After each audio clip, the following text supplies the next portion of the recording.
ఒక cinema successful cinema తీయచ్చు, hit cinema తీయచ్చు, ఫ్లాప్ సినిమా కూడా తీయచ్చు. కానీ ఒక సూపర్ డూపర్ హిట్, ఒక ఇండస్ట్రీ రికార్డ్స్ని బ్రేక్ చేసే సినిమా తీయాలంటే అది ఎవరి చేతిలో లేదు. ఏదో ఒక మ్యాజిక్ జరగాలి. అది ఎప్పుడో కానీ జరిగేటువంటి ఒక రేర్ ఫీట్. అది ఒక మగధీర, ఒక దూకుడు, ఒక రచ్చ, ఒక పోకిరి, ఇలాంటివి. అలాగా గబ్బర్ సింగ్ రైట్స్ కొని గణేష్ సినిమా తీస్తున్నప్పుడు ఒక మంచి హిట్ సినిమా గ్యారంటీ, ఒక మంచి కమర్షియల్ హిట్ సినిమా వస్తుందనే నమ్మేం తప్ప ఇది ఒక ఇండస్ట్రీ రికార్డ్స్ మొత్తాన్ని బ్రేక్ చేసే సినిమా అవుద్దని నిజంగా అయితే మేము అనుకోలే. ఖచ్చితంగా ఒక సక్సెస్ఫుల్ సినిమా కొడతాడు కళ్యాణ్ బాబు.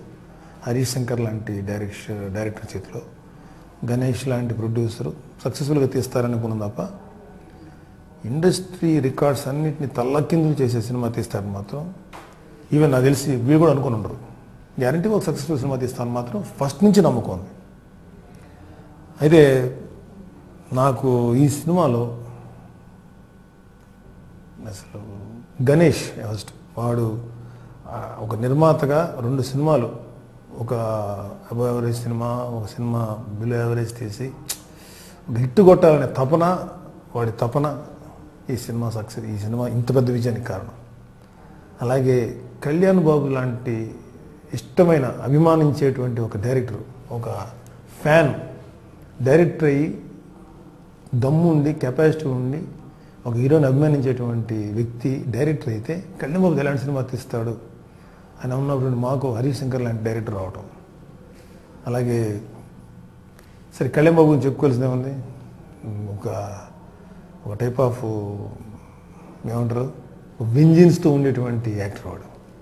ఎప్పుడు మంచి క్యారెక్టర్ దొరికిందా దాన్ని అంతు చేసేటువంటి మైండ్ సెట్ ఉన్నాడు. సో ఈ ముగ్గురు కాంబినేషను కలిసి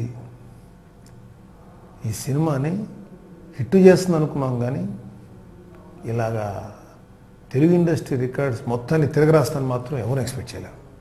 I'm very very happy. Charan బాబుకి రచ్చ లాంటి ఇండస్ట్రీ రికార్డ్స్ని బ్రేక్ చేసేది రచ్చ రావటం, కళ్యాణ్ బాబుకి మొత్తం ఇండస్ట్రీ రికార్డ్స్ని తిరగరాసేటువంటి ఇంకో సినిమా రావటం, నిజంగా ఇవాళ మా బ్రదర్స్ ముగ్గురికి కానీ, మా ఫ్యామిలీ మెంబర్స్కి కానీ వ్యక్తిగతం చూస్తుంటే మా అందరికి ఎంత ఆనందించదగ్గ విషయం. అయితే అన్నయ్యని అభిమానించే అభిమానులకి వాళ్ళకి ఒక పండగ ఇది. ఇవాళకి వచ్చి 5-6 రోజులు అవుతుంది సినిమా. ఇంకా థియేటర్లో చూస్తే నిన్న అదే యూఫోరియా, అదే ఇది.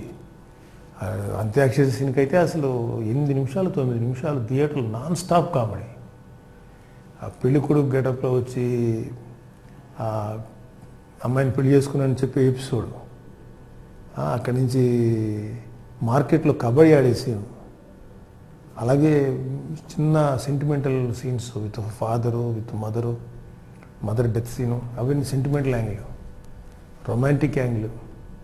అంటే కళ్యాణ్ బాబును హరీష్ శంకర్ ఏం చేశారో నాకైతే అర్థం కావట్లేదు. ఎందుకంటే వాళ్ళు ఒకళ్ళనొకళ్ళు అంటే ఒక డైరెక్టరు, ఒక హీరో కనుక పర్ఫెక్ట్గా కోఆర్డినేషన్ ఉంటే ఒక మంచి కథ దొరికితే, అంత కోఆర్డినేషన్ ఉన్న వ్యక్తులకి ఒక మంచి కథ దొరికితే ఎలాంటి వండర్స్ క్రియేట్ చేస్తారనే దానికి Gabbar Singh is big example.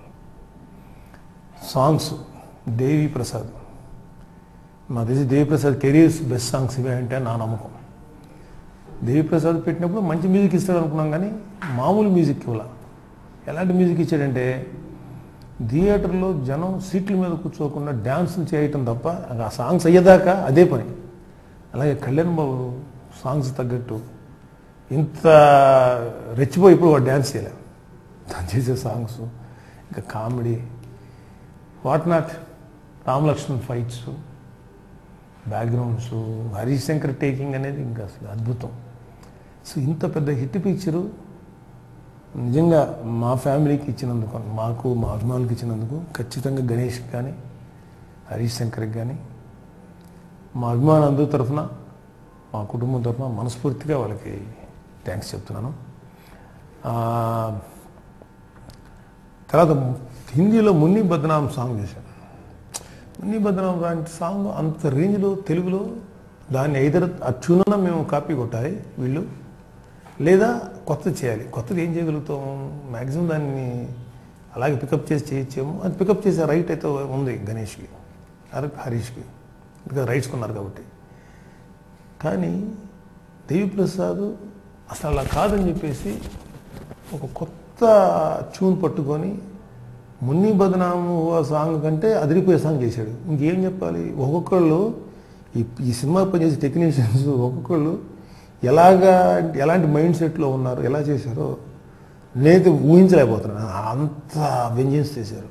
So ఇంతమంది టెక్నీషియన్స్, ఇంతమంది క్రియేటివ్ పీపుల్ దీంట్లో ఉండి వీళ్ళు చేసిన దానికి దట్స్ వై ఒక పెద్ద మ్యాజిక్ క్రియేట్ అయింది. ఒక ఇండస్ట్రీ తిరగాల్సిన బిగ్ హిట్ వచ్చింది. Hats off to Ganesh, hats off to Harishankar, and love my brother Pawan Kalyan. God bless you.